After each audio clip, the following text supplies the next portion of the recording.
Welcome to the fragrant of fresh blooms with dignity season 3 part 2। तो जैसा कि episode 1 में नबाता ने मिडिल स्कूल में रिंतारो के बारे में अपने फ्रेंड्स और क्लासमेट से काफी अजीबोगरीब चीजें सुनी थी, इसलिए उसने ये भी डिसाइड किया था कि वो कभी भी रिंतारो के आसपास तक नहीं जाएगी। बट चीजें तब बदल गई जब एग्जाम के टाइम इन दोनों को एक दूसरे के अगल बगल बैठना पड़ा। और वहीं हालांकि रिंतारो बाकी सारे बच्चों की ही तरह वेदर के बारे में ही सोच रहा है, बट वहीं नबाता के मन में चल रहा है कि आखिर अभी रिंतारो किस चीज के बारे में सोच रहा होगा। और अभी रिंतारो सच में काफी डरावना लग रहा है और वो प्रे कर रही है कि रिंतारो की नजर उस पर बिल्कुल न पड़े। और अभी नबाता ये सब चीज सोच ही रही थी कि तभी उसका इरेजर गिर गया। और सिंस अभी नबाता का इरेजर रिंतारो के टेबल के नीचे है, इसलिए जाहिर है कि वो उसे सिंपली उठा भी नहीं सकती। एंड जब ये चीज रिंतारो ने नोटिस किया और उसने नबाता की तरफ देखा, नबाता काफी डर गई। और अभी नबाता इन सब चीजों के बारे में सोच ही रही थी कि क्लास में इन दोनों को साथ में देखकर कुछ अजीब चीजें न सोचे कि तभी रिंतारो ने उसका इरेजर देते हुए एक पेज पर सॉरी लिखकर भी उसे दिया। एंड ये देखकर नबाता सोच रही है कि आखिर रिंतारो मुझसे माफी क्यों मांग रहा है, और साथ ही वो रिंतारो के राइटिंग से भी काफी इंप्रेस्ड है। एंड इसके बाद नेक्स्ट टाइम सिंस नबाता और रिंतारो की क्लीनिंग ड्यूटी साथ में थी, इसलिए नबाता ने हिम्मत इकट्ठा करके रिंतारो से ये पूछ ही लिया कि आखिर तुमने मुझसे माफी क्यों मांगी थी। एंड उसके पूछने पर रिंतारो ने बताया कि तुम्हारे इरेजर ड्रॉप करने की वजह से मुझे पता है कि मुझे देखकर तुम काफी डर गई थी और मुझे लगा कि इसमें मेरी गलती है, इसलिए मैंने माफी मांगा। और जैसे जैसे कुछ टाइम नबाता ने रिंतारो के साथ क्लीनिंग ड्यूटी में स्पेंड किया, उसे रियलाइज हो गया कि जैसा उसके क्लासमेट्स रिंतारो के बारे में बातें करते हैं, रिंतारो वैसा इंसान बिल्कुल नहीं है, बल्कि रिंतारो सच में काफी काइंड इंसान है और वो काफी जेंटल टोन में भी बातें करता है। लेकिन इन सब चीजों के बावजूद भी नबाता को इस चीज का डर था कि अगर वो रिंतारो से बात करेगी तो कहीं उसके क्लासमेट्स उसे जज न करने लगी। और इस चीज की वजह से वो लाख कोशिश करने के बावजूद भी रिंतारो को गुड मॉर्निंग तक नहीं कह पाती थी। और वहीं आज भी प्रेजेंट टाइम में नबाता को इस चीज का काफी गिल्ट है कि हालांकि उसे पता था कि रिंतारो कितना अच्छा इंसान है और जैसा उसके क्लासमेट सोचते हैं रिंतारो उससे काफी अलग भी है, बट फिर भी उसके अंदर इतनी करेज नहीं थी कि वो इन सब के सामने रिंतारो से बात कर सके। एंड इसके बाद में नेक्स्ट सीन नबाता के स्कूल का दिखाया जाता है और सिंस अभी भी वो रिंतारो के बारे में सोच रही है और उसके मन में चल रहा है कि काश मुझे रिंतारो से उसका फोन नंबर ले लेना चाहिए था। और अभी नबाता इन सब चीजों के बारे में सोच रही थी कि तभी उसका ये फेस एक्सप्रेशन और बिहेवियर देखकर उसके फ्रेंड्स उससे जानना चाह रही हैं कि तुम आखिर किस चीज के बारे में सोच रही हो। क्या ऐसा हो सकता है कि तुम आने वाले एग्जाम की वजह से परेशान हो, या फिर हो ना हो तुम अपने पहले प्यार से टकरा गई। और ये सुनते ही जाहिर है कि नबाता घबरा गई, इसलिए उसके फ्रेंड्स ये समझ गए कि जो उन्होंने गेस किया वो पूरी तरह से सच है। इसलिए वो नबाता से जानना चाह रही है कि क्या तुम मिडिल स्कूल में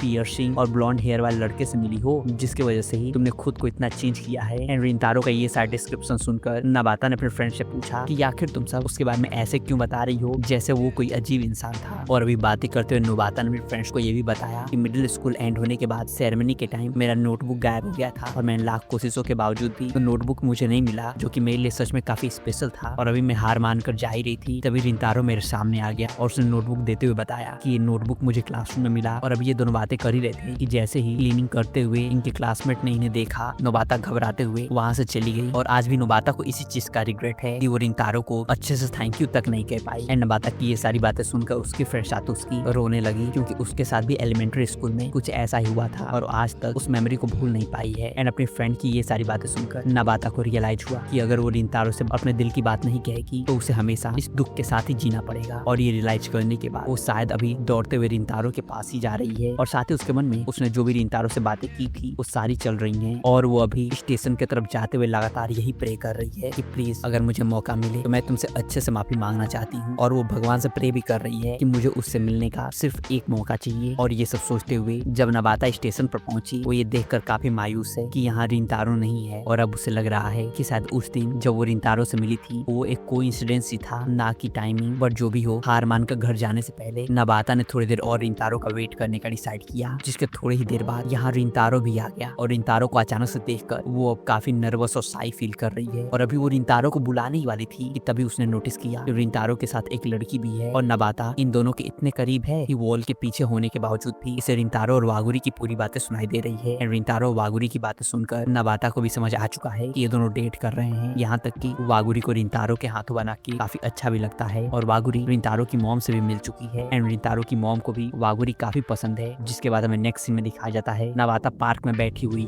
और अभी स्टेशन पर रिंतारो और वागुरी ने जो कुछ भी बातें की और साथ ही वागुरी की एडोरेबल स्माइल अभी नबाता के सामने फ्लैश हो रहा है। और अभी नबाता ये सब चीज सोचकर मायूस हो ही रही थी कि तभी इसकी फ्रेंड आसुका ने पीछे से आइज क्लोज करते हुए नबाता से जब पूछा कि गेस करो मैं कौन हूँ। जाहिर है नबाता ने उसे काफी जल्दी पहचान लिया, लेकिन वहीं जैसे ही नबाता का फेस एक्सप्रेशन उसके फ्रेंड्स ने देखा, वो सब समझ पा रही हैं कि अभी कुछ तो गड़बड़ हुआ है। बट उनके पूछने पर नबाता का कहना है कि कुछ भी नहीं हुआ और मैं ठीक हूँ। और नबाता के फ्रेंड्स फ्रेंड्स अभी उसके पास इसलिए आई हैं क्योंकि जब नबाता वागुरी और रिंतारो की बातें सुनने के बाद दुखी थी, उसने दुख में अपने फ्रेंड्स को मैसेज किया कि मेरा दिल टूट चुका है। और इन सबको नबाता की काफी चिंता हो रही थी। नबाता ने अपने फ्रेंड को बताया कि मैं जिसे पसंद करती थी मैंने उसे उसकी गर्लफ्रेंड के साथ देखा है और वो जैसे स्माइल कर रहा था मैंने उसके फेस पर आज से पहले कभी भी ऐसा स्माइल नहीं देखा है, इसलिए मुझे यकीन है कि वो लड़की उसकी गर्लफ्रेंड ही थी। और सिंस उस लड़की ने रिंतारो को दिल से हंसाया है इसलिए मुझे पूरा यकीन है कि वो सच में एक अच्छी इंसान भी है। एंड ये सारी चीजें रियलाइज करने के बाद नबाता ने अपने फ्रेंड्स को थैंक यू कहा, क्योंकि अगर वो नहीं होती तो शायद इस बार भी पिछली बार की ही तरह उसे रिग्रेट फील करना पड़ता। लेकिन इस बार अपने फ्रेंड्स की वजह से नबाता ने अपना 100% दिया। और ये कहते ही नबाता की आंखें भर आईं। और साथ ही नबाता का ये भी मानना है कि उस दिन मिडिल स्कूल में रिंतारो ने जो कुछ भी कहा था उसी की वजह से आज वो ऐसी इंसान बन पाई है, इसलिए वो हमेशा अब अपना बेस्ट देगी ताकि वो एक ऐसी इंसान बन सके जिस पर उसके पास्ट सेल्फ को काफी प्राउड हो। और इसी के साथ नबाता ने अपने पास्ट के इस रिग्रेट को जाने दिया। एंड इसके बाद हमें नेक्स्ट सीन में दिखाया जाता है सिंस रिंतारो और वागुरी का एग्जाम खत्म हो चुका है इसलिए मादोका के इनवाइट करने पर ये सभी आज कैरियोके सेलिब्रेट करने के लिए आए हैं। और अब ऐसा लग रहा है मानो मादोका इनके ग्रुप की प्रॉपर मेंबर बन चुकी है। और इस चीज की वजह से मादोका भी काफी खुश है और उसने सर झुकाते हुए पोलाइटली कहा कि प्लीज आगे ऐसे ही मेरा ख्याल रखना। और जहाँ अभी रिंतारो और वागुरी क्या ऑर्डर करना ये डिसाइड कर रहे हैं, वहीं इन दोनों को ऐसे मेन्यू देखते हुए साकू और आयातो का कहना है इन दोनों को देखकर ऐसा लग रहा है मानो ये दोनों कोई फैमिली रेस्टोरेंट में आए हैं। और वहीं दूसरी तरफ सिंस सुबारू के लिए टेक्नोलॉजी समझ पाना बहुत टफ हो जाता है, इसलिए सॉन्ग कैसे प्ले करना है उसे जरा भी समझ नहीं आ रहा है। एंड इसके बाद इन सब ने काफी देर तक गाना गाते हुए कैरियोके एंजॉय किया। एंड जब ड्रिंक लेने के लिए रिंतारो और वागुरी बाहर जा ही रहे थे तभी मादोका ने भी इन्हें ज्वाइन किया। और अभी हॉलवे में वॉक करते हुए मादोका वागुरी और रिंतारो से जानना चाह रही है कि क्या तुम दोनों का क्रिसमस के लिए कोई प्लान है। और क्रिसमस वर्ड सुनते ही रिंतारो का फेस एक्सप्रेशन काफी डिप्रेसिंग हो चुका है, इसलिए मादोका उससे इसके पीछे का रीजन जानना चाह रही है। एंड उसके पूछने पर वागुरी ने बताया कि सिंस रिंतारो की फैमिली एक केक शॉप ओन करती है इसलिए 24th और 25th को इनका शॉप खुला रहेगा। और जाहिर है ज्यादा क्राउड होने की वजह से रिंतारो को शॉप पर हेल्प भी करना पड़ेगा। और अभी बातें करते वागुरी ने मादोका को ये भी बताया कि पिछले साल जब हम इस चीज के बारे में बातें कर रहे थे तब वागुरी की मॉम ने मुझसे काफी बार सॉरी भी कहा। एंड रिंतारो ने भी अपनी मॉम का कभी भी ये साइड नहीं देखा था। और वहीं इस साल रिंतारो की मॉम ने प्रॉमिस किया है कि वो रिंतारो को 25th को छुट्टी देंगी। एंड मादोका ने रिंतारो और वागुरी से इनका 24th और 25th का शेड्यूल इसलिए पूछा ताकि वो क्रिसमस के टाइम थोड़ी देर के लिए सही लेकिन इन दोनों के साथ थोड़ा टाइम स्पेंड कर सके। बट शायद अब ये चीज पॉसिबल नहीं है, इसलिए मादोका वागुरी से उसका 24th का प्लान जानना चाह रही है। एंड उसके पूछने पर वागुरी ने बताया कि मैं 24th को रिंतारो के फैमिली शॉप पर हेल्प करूंगी। एंड ये सुनकर मादोका भी रिंतारो के फैमिली शॉप में हेल्प करना चाह रही है, जिसका रिंतारो ने जवाब दिया कि शायद जितने ज्यादा लोग रहेंगे उतना ही अच्छा होगा, तो मुझे इस चीज से प्रॉब्लम नहीं है। और ये सुनते ही मादोका बाकी सबसे भी इस चीज के बारे में पूछने के लिए काफी एक्साइटेड है, क्योंकि उसके अकॉर्डिंग अगर सभी रिंतारो के फैमिली बेकरी में उसकी हेल्प करेंगे तो सबको भी काफी अच्छा लगेगा। एंड इसके थोड़ी देर बाद ड्रिंक लेकर जब रिंतारो और वागुरी वापस आए, उसामी के फेस एक्सप्रेशन से रिंतारो को लग रहा है कि शायद उसे हेल्प करने में थोड़ी प्रॉब्लम होगी, जिसका मादोका ने जवाब दिया कि नहीं ऐसा बिल्कुल नहीं है और हम सभी हमारे बेकरी में हेल्प करने के लिए काफी एक्साइटेड भी हैं। ये सुनकर रिंतारो अभी ये जानना चाह रहा है तो फिर आखिर तुमने उसामी से ऐसा क्या कह दिया कि उसका फेस एक्सप्रेशन ऐसा हो गया। एंड रिंतारो के पूछने पर मादोका ने बताया कि हम फ्यूचर प्लान्स के बारे में बात कर रहे थे कि आखिर हाई स्कूल के बाद सबका क्या प्लान है। और ये सुनकर उसामी ऐसे बिहेव कर रहा है। एंड वही उसामी का कहना है कि मेरा फ्यूचर प्लान हमेशा से यही रहेगा कि मैं हमेशा हाई स्कूल स्टूडेंट ही रहूं। और सिंस सुबारू ने ही फ्यूचर प्लान के बारे में पूछा था इसलिए आयातो को लग रहा है कि शायद सुबारू ने पहले से ही अपने फ्यूचर के बारे में सोचा है। एंड उसके पूछने पर सुबारू ने बताया कि मुझे लॉयर बनना है। एंड ये सुनकर सभी सच में काफी खुश हैं। और जब सुबारू ने आयातो से उसके ड्रीम के बारे में पूछा, आयातो का कहना है मेरे पास ऐसा कोई ड्रीम नहीं है जिसके पीछे मैं काम कर सकूं, इसलिए शायद मैं एक सिंपल जॉब लूंगा एंड नॉर्मल लाइफ जीऊंगा। एंड इसके बाद हमें नेक्स्ट सीन में दिखाया जाता है